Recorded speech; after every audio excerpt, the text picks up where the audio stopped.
আসসালামু আলাইকুম, কেমন আছেন সবাই? তন্দ্রাবিলাস ব্লগে আপনাদের জানাই স্বাগতম। আজ বৃহস্পতিবার, দুপুর এখন 2টা 45-এর মতন বাজে। তো আমি চলে আসছি ছাদে। আজ সকাল থেকেই সবাই একটু ব্যস্ত ছিলাম, বাবুদের নিয়ে। বিশেষ করে আম্মুর ব্যস্ততা অনেকটা বেশি ছিল। তারপর যতটা সাহায্য করা যায় করলাম এবং সবাই মিলে চলে গেলাম ছেলেমেয়ের কোচিংয়ে। বছরের শেষ সময়, এখন তো পড়ালেখার চাপটা একটু বেশি, তারপরে ক্লাস পার্টি, ক্লাসের সব কিছু মিলে অনেক ব্যস্ততা ছিল। তো আমি চলে গেছিলাম বাবুর কোচিংয়ে আর একটু ভালো মতন দেখতে, ঠিকঠাক মতো গাইড করতে পারছি কিনা। সব শেষ করে বাড়ি ফিরতে ফিরতে দুপুর 1টার মতো বেজে গেল। বেশ খানিকটা পেরেশানি ছিল, সব কিছু মিটিয়ে ছাদে আসলাম। ছাদে উঠেই তো মনটা খারাপ হয়ে গেল। বারবার মনে হচ্ছিল, ইস, আপু যদি থাকতো, হয়তো দুজন মিলে চা নিয়ে এসে এখন বসতাম, নানান গল্প করতাম, নানান গল্প হতো। মানে সব কিছু মিলে মনটার ভেতর কেমন জানি অস্থির লাগতেছিল। এমনিতে আম্মু বলতে আসলে পাত্তা দেয় না, এড়িয়ে যাই। আম্মু নিজেকে এখনও সামলাতে পারে না। তারপরও যদি আম্মুর সামনে কান্না করে দিই, বিষয়টা বড্ড এলোমেলো হয়ে যায়। থাক না হয় সেসব কথা। ছাদে বেশ কয়েকজনের সাথে দেখা হলো, তারাও রোদ পোহাতে আসছে। আর গোসল করেছি, সব কিছু মিলাই একটু ঠান্ডাও লাগছিল, এই জন্য বিশেষ করে আর ছাদে আসা। ছাদে এসে তো দেখতেছি নানান ধরনের ফুল ফুটে আছে। এইটা হচ্ছে কাঠগোলাপ, আপনারা সবাই চিনেন। আর এর পাশে গাঁদা ফুল লাগাইছে। আবার এখানে কে জানি শুকনো মরিচের নাড়া দিছে। তো শুকনো মরিচের অবস্থা দেখে মনে হচ্ছে যে ঝাল বেশি একটা হবে না, অনেক মোটা মোটা মরিচ, চিকন না। আর এই পাশে তো ক্যাকটাসগুলো লাগাইছে। মানে ছাদে উঠলে মনটা ভালোও হয়ে যায়, আবার একটু বিষণ্ণও লাগে। কয়েকজন এসে বারবার আপুর কথা জিজ্ঞেস করছিল, মানে কিভাবে মারা গেল, কি হলো। তো এটা বলতে গেলে আসলে নিজেকে তখন কন্ট্রোল করা যায় না, এটা হলো সবচেয়ে বড় ব্যাপার। তো যাই হোক, মানুষ তো জিজ্ঞেস করবেই বা জানতে চাইবেই। সব সময় তো আর মানে মানুষকে ইগনোর করা যায় না। তো মোটামুটি তাদের সাথে কিছুক্ষণ গল্প টল্প করে একটু ভিডিও করে নিচ্ছি, কারণ ছাদের ফুলগুলা আসলে ভিডিওতে না তুললে এটা অন্যায় হবে। এত সুন্দর লাগছিল দেখতে।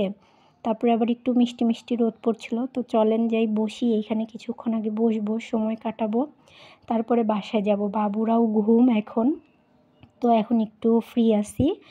তো ছাদে রোদ টোদ পোহায়ে চলে আসলাম বাসায়। এসে আমি একটু রেস্ট নিছি। তো দেখি যে আব্বু বাজার করে নিয়ে আসছে। শীতকালটা আসলে নানান রকমের শাকসবজি দিয়ে ভরে যায়।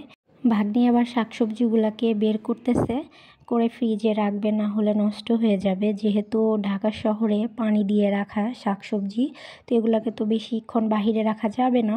তো এই জন্য ওর মতো করে পরিপাটি করে ফ্রিজে তুলে দিবে। আর আজকে আমাদের রান্নাও নাই, কারণ হচ্ছে বাবুদের পরীক্ষা, রান্না আগেই করে রাখা হয়েছে। তো একটু বিকালবেলা বা সন্ধ্যার টাইমটা আমি ফাঁকা রাখার চেষ্টা করছি। মানে বিজি হইতে চাচ্ছি না, কারণ প্রপারলি ওদেরকে না পড়াইলে নিজের কাছে খুঁতখুঁত লাগবে। তো এই জন্য রান্নাবাড়িটা আগেই কমপ্লিট করে ফেলি। তো চলেন যাই দেখি কি রান্না করছে আজকে ভাস্তি। মূলা দিয়ে যে ও আজকে কি রান্না করছে, মানে এই মাছের নাম আমি আবার তেমন একটা বলতে পারছি না। মেবি বাটা মাছ, হ্যাঁ শিওর এটা বাটা মাছ। তো বাটা মাছ রান্না করছে মূলা দিয়ে। তো এদিকে আবার আমি দেখি কি আম্মু আবার মেশিনে কাজও করতেছে। তো চলেন যাই একটু দেখি আম্মু কি করে। এটা হচ্ছে বুড়ির জামা বানাচ্ছে, মানে আমার যে ভাগ্নি আছে ছোট পিচ্চিটা, ওইটার জামা বানাচ্ছে। তো আম্মু বললো যে এদিকে একটু শোন, এইখানে কি কুচি দেবো? তো বললাম দাও, কুচি দিলে ভালো লাগবে, একটু ইউনিকও হবে, সুন্দর লাগবে। তো এদিকে তো আমার বাচ্চা এখনও ঘুম থেকে উঠে নাই। এদিকে মেয়েটা তো প্রচণ্ড রকমের খুশি, তার নতুন জামা বানানো হচ্ছে। ছোটোবেলায় আমরাও একটা কাপড় দেখলে, জামা দেখলে বানানো হবে, ওইটার আশায় বসে থাকতাম।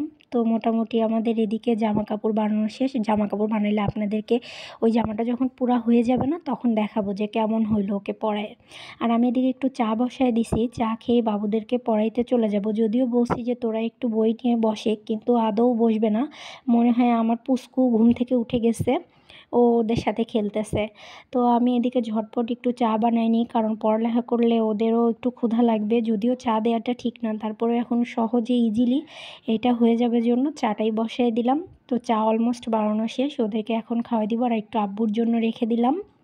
রেখে দিয়ে এখন আমার কাজ হবে, প্রথম এবং প্রধান কাজ ওদেরকে নিয়ে বসা। তো চলেন যাই, চা আমরা আগে শেষ করে নিই। বলেছিলাম না যে না দেখলে একদমই পড়তে বসবে না, তো সত্যি তাই করছে। তো আজকের ভিডিওটা এখানেই শেষ করছি। সবাই ভালো থাকবেন, সুস্থ থাকবেন, সাবধানে থাকবেন। কে কোথা থেকে দেখছেন আমাকে অবশ্যই জানাবেন। আমার ভিডিওটা ভালো লাগলে একটা লাইক, কমেন্ট, শেয়ার করে দিবেন আর আমার চ্যানেলটাকে অবশ্যই সাবস্ক্রাইব করবেন।